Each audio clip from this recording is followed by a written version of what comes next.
السلام عليكم، ازيكم يا باشمهندسين؟ شويه الرسومات اللي احنا هنبدا نرسمها دلوقتي من اول فيديو احنا نازلين في السلسله بتاعت الكورس الهندسي. فكل الرسومات دي رسومات مبدئيه عشان تعرفنا ازاي نقدر نقرا الرسومات على اللوحه بتاعتنا ونفهم الابعاد ونعرف نعمل الدوائر. دي رسومات بسيطه زي مقدمه كل الجامعات بتاخدها في الاول، حاجات بسيطه زي دي. بتبدا اي دكتور يديك رسمات زي دي في اول سيكشن واثنين، وبعد كده تبدا بقى تخش في الرسم الهندسي وعمليات المقاس وكده. يلا بينا نبدأ الرسم. هنرسم مع بعض النهارده الرسمة دي رسمة ابتدائية أي جامعة بتديها عشان تعلمك ازاي تستخدم المثلثات، يعني المثلث 30 60 بتاعك أو المثلث 45 تقدر ترسم بهم الرسمة دي بكل سهولة. رسمة زي دي المهندس أو الدكتور مش بيديها لك عشان خاطر ترسمها بمنهجة، لأن لو أنت رسمتها بمنهجة أي حد هيرسمها بمنهجة، أي حد لسه طالب في أي جامعة في ابتدائي هيرسمها بمنهجة. لكن انت مهندس مطالب منك ان انا مثلا اديك مثلث 30 بزاويتين بس ترسم لي شكل زي ده وزوايا مختلفه بقى 135 و120 و105 و150، فتفكر بقى ازاي هرسم بالمثلث. فاحنا الرسمه دي انت بتاخدها عشان تعلمك ازاي ترسم بالمثلث ده. طيب هنبتدي اول حاجه. مديك هنا بيقول لك من الاي للبي ده ضلع من الاي للبي، بيقول لك ان هو كله على بعضه 4 وكام و90، ومديك ضلع تاني من البي للسي بيقول لك ان هو الطول بتاعه 40 وهكذا. تمام، كلهم اضلاع متوصلين مع بعض بزوايا معينه. هنبدا اول حاجه بالضلع ده كده. الضلع ده الاي بي قال لك كام؟ 94. يبقى انا اجي من تحت كام؟ اي حته عندك بقى، شوف انت هترسم منين. اجي من هنا مثلا اهو، اعمل خط كام؟ 94. تمام، عملت الخط ال 94 بتوعي هو A وين B. طيب جميل. جه قال لك هنا في ضلع تاني اهوت، الضلع ده فهو بيقول لك هنا الضلع ده طالع بزاويه 45 من هنا. طب انا معيش زاويه 45 بالمثلثات بتاعتي، لكن انا معايا زاويه 45. ما هو انت عندك كده لو انت مديتها بخط كده، عندك دي 135 ودي 54. تمام، عشان تكمل ال 180 درجه بتوعك. فانا ممكن اكنك هتمد الخط ده كده بخط خفيف مثلا، يعني انا بوضحها لك. انا بالنسبه لي ارسم مش همده، بس انا بقول لك مثلا مده بخط خفيف كده، وتيجي مش ده مثلث 45 تمشي كده، تمشي.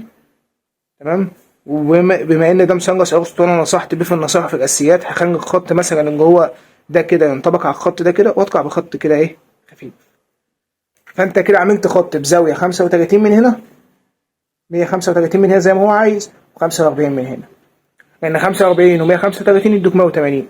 لكن انت لو معاك منهج هتعملها برضه بسهوله. فدي الفكره، انا مديك مثلث 45 تقوم جاي واخدها من هنا. مش شرط هو مديك 135 من هنا يبقى لازم بقى اقعد احط المثلثات فوق بعض واعملها ب 135. ما انت ممكن تشغل دماغك وتعملها من الناحيه الثانيه ب 45. طيب جه قال لك الضلع بي سي، قال لك كام؟ بي سي ب 40. يبقى انا هقوم جاي قايس 40 اهو بالمثلث بتاعي بكل سهوله، راح قايس كام؟ 40. طيب جميل جدا. بعد كده دي بقى مش معانا الزيادات دي. بعد كده برضو جيب اديك خط تاني اهو سي دي طالع بزاويه 150 من هنا، 150. يبقى انا لو مديت مثلا بخط كده، يبقى انت عندك 150 ناقص 180 يديك بقى 30.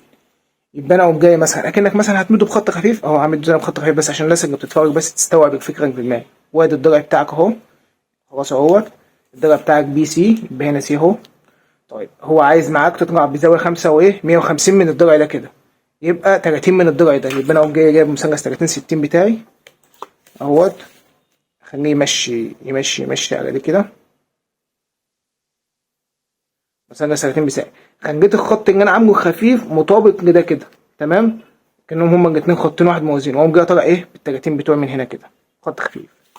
يبقى انا طلعت بزاويه 30 من هنا، وده كده 150. اكمل زوايا من الاخر يعني. امسح بقى زي دي كلها ملهاش اي لازمه. بعد كده هو قال لك الخط سي دي بكام؟ ب 35. يبقى انا اجي من هنا كده اقيس كام؟ 35 اهو.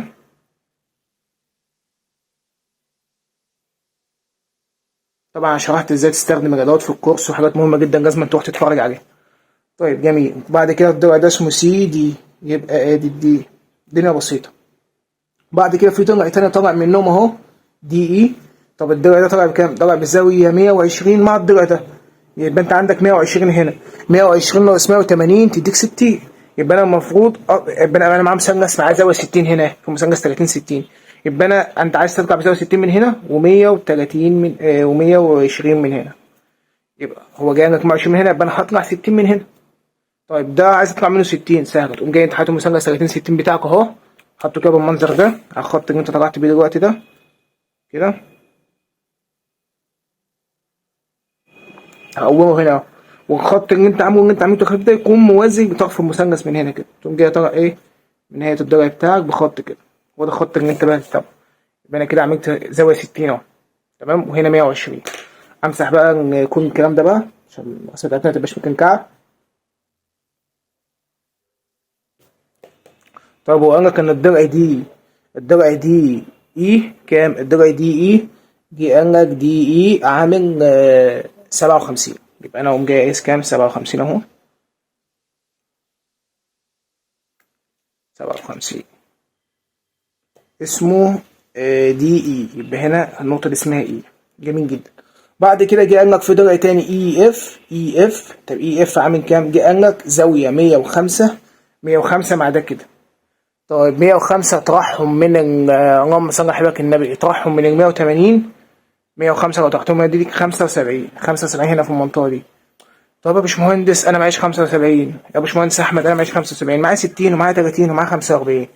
طب ما تيجي نفكر مع بعض كده، حطينا 45 على 30 يدوك 75 اللي انت عايزه. يعني انا مش دي زاويه 30 عندك اهي، ودي 45 اهي، 45 اهي، لو جيت حطيتهم كده على بعض يدوك زاويه 75.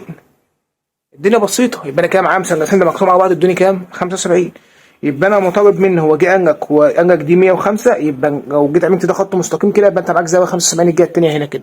فانا هشتغل بقى على 75 اللي في الجهه الثانيه دي. يبقى انا مثلا لو مديت الخط ده بخط خفيف اهو تمام، وعايز اطلع من النقطه ديت بزاويه 75 مع الخط الخفيف اللي انا عامله ده وهمي اللي انا همسحه تاني. طيب سهل، تقوم انت جاي مثبت الزاويه 30 بتوعتك اهي، تحطها كده المنظر ده كده، حطيت اهو طرف المثلث هنا كده، وخليت المثلث من هنا الخط بتاعه ده موازي للخط الرسمي الوهمي بتاعي. بعد كده هضيف مثلث 45 هنا اهو، حطيته كده، واضيف المثلث 5 كده معايا زاويه 30 اهي. لا مش عايز زاويه 30، انا عايز زاويه 75. اقوم جاي حاطط على المثلث ده كده اهو،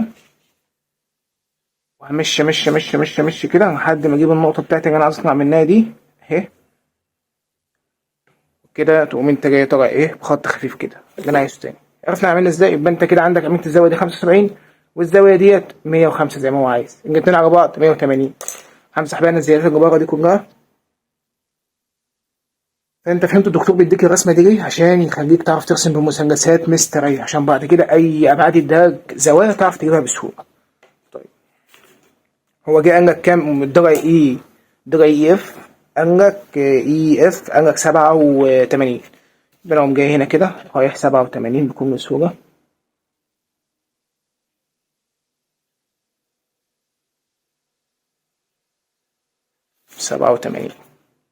خلاص 87 اهيت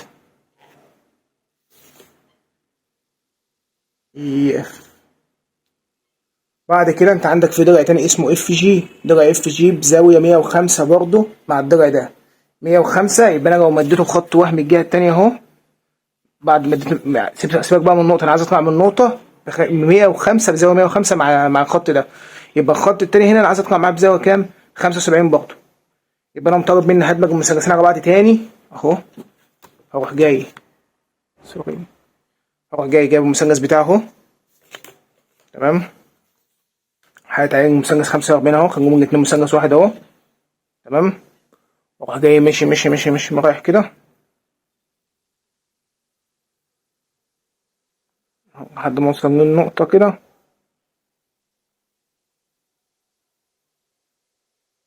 وعامل خط بتاعي. الدنيا بسيطة خلاص. طيب جميل جدا كده، انا طلعت الخط بتاعي. طب قيس الخط ده كام؟ الخط ده هو جه قال لك الضلع اف جي ب 61. يبقى انا اقوم جاي عامل 61 ماشي ماشي ماشي لحد ما اوصل ل 61. دي الناس بتقول لي انت بتيجي عند 7 مع 61 اهو. لا يا باشا انا بادئ من واحد، فانا دايما ببدا المقاسات بتاعتي من واحد، فتاخد بالك يعني. تمام. طب دي النقطة بتاعتك ايه؟ اف جي. طب اوكي، بعد ما وصلنا لاف جي، اف جي عندك في ضلع جي اتش ب 150 مع الضلع ده. اف جي اتش ب 150 مع الضلع ده. يبقى انا لو 150 هتروح من 180 يديك 30، يبقى انت معاك 150 هنا. يبقى انا عايز اطلع بضلع كده بزاويه 30 مع الخط الوهمي بتاعي اللي انا هعمله بعد النقطه. خط وهمي كده انا همسحه تاني اهو، واروح جاي طالع بزاويه كام؟ 30 من النقطه. خلص 30 60 وطالع بزاويه 30 خط كده وهم خط كده، وابدا اقيس كده. هقيس بقى هو لك الضلع جي اتش جي اتش بكام؟ جي اتش ب 48. اروح جاي طالع ال 48 بتوعك اهو. 48 خدت النقطة. امسح بقى نجم وامسح من هنا. اي حد عنده رسمة عايزني ارسمها يا جماعة يبعتها لي وانا هضيفها على البلاي ليست مكانها. ولو انت استفدت ما تنساش تدعمني بكومنت ولايك جميل منك، ده هيساعدني ان انا اكمل وهيساعدني ان انا اساعد ناس غيرك والمعلومات توصل لناس اكتر.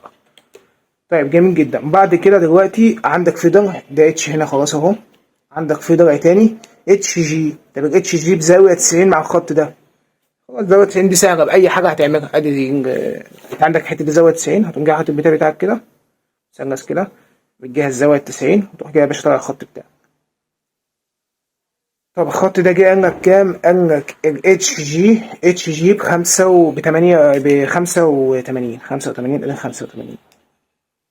هدخله مثلث اهو. طيب بعد كده جه قال لك ده اتش جي، يبقى دي جي هنا. جه قال لك في درع تاني هو جي كي بكام؟ جي كي قال لك بزاوية 60 مع الخط ده. زاوية 60 سهلة، فانت بزاوية 60 انت هتقوم جاي حاطط المثلث بتاعك كده بالمنظر ده اهوت. دي زاوية 60 اهي تمام مع الخط ده. انا برجع المثلث ورا شوية وظابط بخلي من هنا قد من هنا واقوم جاي طالع بخط كده. طب الخط ده قد ايه؟ قال لك الجي كي بكام؟ جي كي ب 53.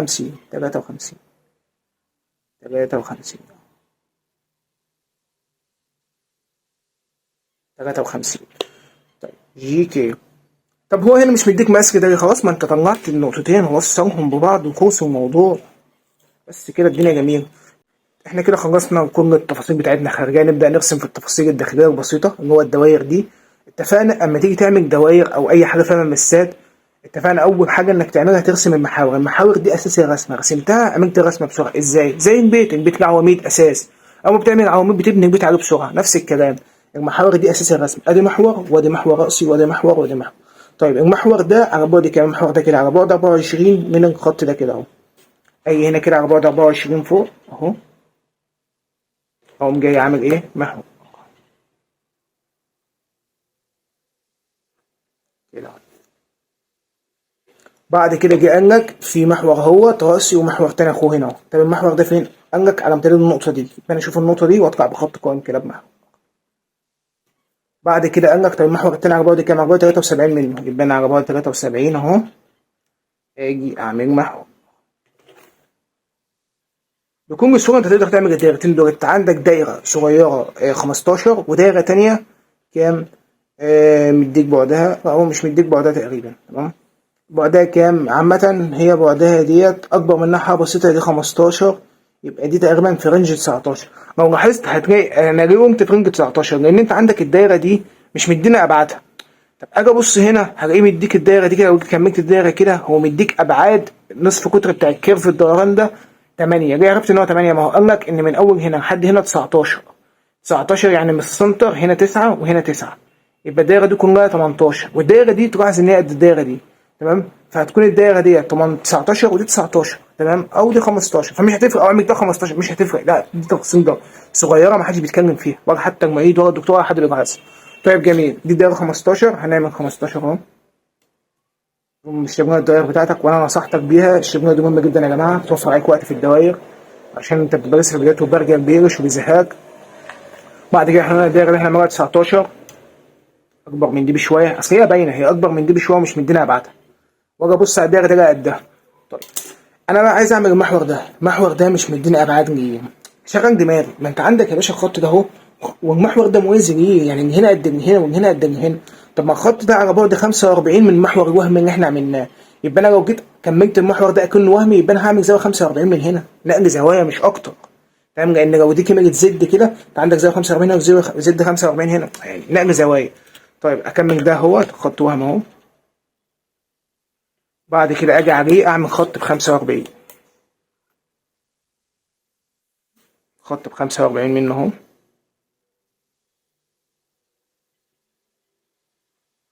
وهم اهو. يبقى انا عملت خط 45 من هنا وهسيب الخط ده موازن الخط ده خلاص. طيب جه بعد كده قال لك عايز اعمل المحور ده، المحور ده قال لك على بعد 81 من المحور ده. يبقى انا لو عامل ده محور كده يبقى ده على بعد 81 منه، يبقى انا اجي كده اقيس 81 ادي 81. الكاميرا وقفت. طب دلوقتي احنا وصلنا هنا لمركز نص دايره دي. طيب جميل، انا بقى عايز اجيب المحور اللي تحت ده. بجيب النقطه دي ازاي؟ هو جاي قال لك ان هتنزل بمحور تاني من النقطه اللي انت جبتها دي بس على زاويه 30 من المحور ده. يعني انا اجيب مثلث 30 60 بتاعي، تمام، واروح جاي اعمل ايه محور كده. طيب جميل جدا. بعد كده بقى هو جاي قال لك هتنزل كام؟ 24، يعني بين المحور ده والمحور ده 24. يبقى انا هاجي انزل هنا كده 24